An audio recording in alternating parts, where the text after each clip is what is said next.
Note to sales and marketing, awareness is just not somebody knowing your name. Good morning, everybody. Today, Ruby and myself are discussing what awareness actually is, maybe even at an enterprise level. And that is not knowing who you are as a company. That is knowing what you do at an intimate enough level that they want to do something about that. And so, solve my problem? Yep, 100%. Make sure that I know that you solve my problem, because guess what? Others solve my problem as well.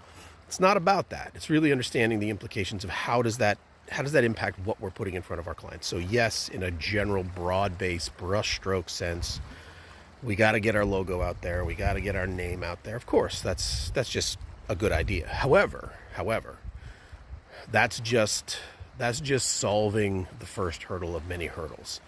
If you are not assigning me some level of understanding of how you solve my problems, my pain points, my things, then knowing your logo it's not helpful. It's great. It's not helpful. So how do we get beyond that? And so that is a sales and a marketing discussion. So marketing, that's being really interesting. You should be putting out content that every single solitary time it raises my eyebrow at some level for whatever you do. So whatever industry you're in, whatever market you're in, if you're not raising my eyebrow when you put something out, and it doesn't have to be click-baity stuff, but there has to be something that turns me from not paying attention to paying attention. And usually that is something related to the industry, related to the work I do, related to the problems that I have, or it's something that you do that is so remarkable, that it turns me into somebody who's I got to dig deeper on this. I don't know what this is yet, but I got to dig deeper. On the sales side, it is being so value exchange driven that it allows me to feel comfortable that if I'm going to work with the sales team, that I'm not going to be pitched on the first call. I'm not going to be pitched something that is beyond my capacity to make a decision on the first or second conversation. This is helping sales understand how much effort, how much time is spent trying to understand what I do as a business, and then how am I going to be a part of this discussion as your prospect?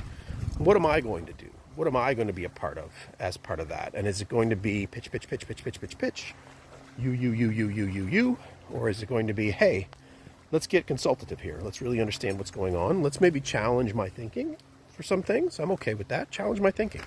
But this is getting beyond logos. This is getting beyond awareness now that we're into some level of, okay, I know who you are, I know what you do. Now what are we going to do next? So we're going to talk about how somebody in a buying seat evaluates things later. But I think for today, it's really about how does that awareness play into what I'm going to put in front of you as a salesperson or as a marketing team. It's got to be win across the board. And that's going to be different for every buyer potentially, but it's going to have to be part of the conversation you guys have as a team to make that easier. So Ruby says that she's looking for squirrels. Do not underestimate the value of adding interest at the awareness stage. So this is just not about a banner or a logo or an ad. It's what is it that we can do to be different, to stand out, but also to add value. All right, enough for today. Walking and talking with Ruby.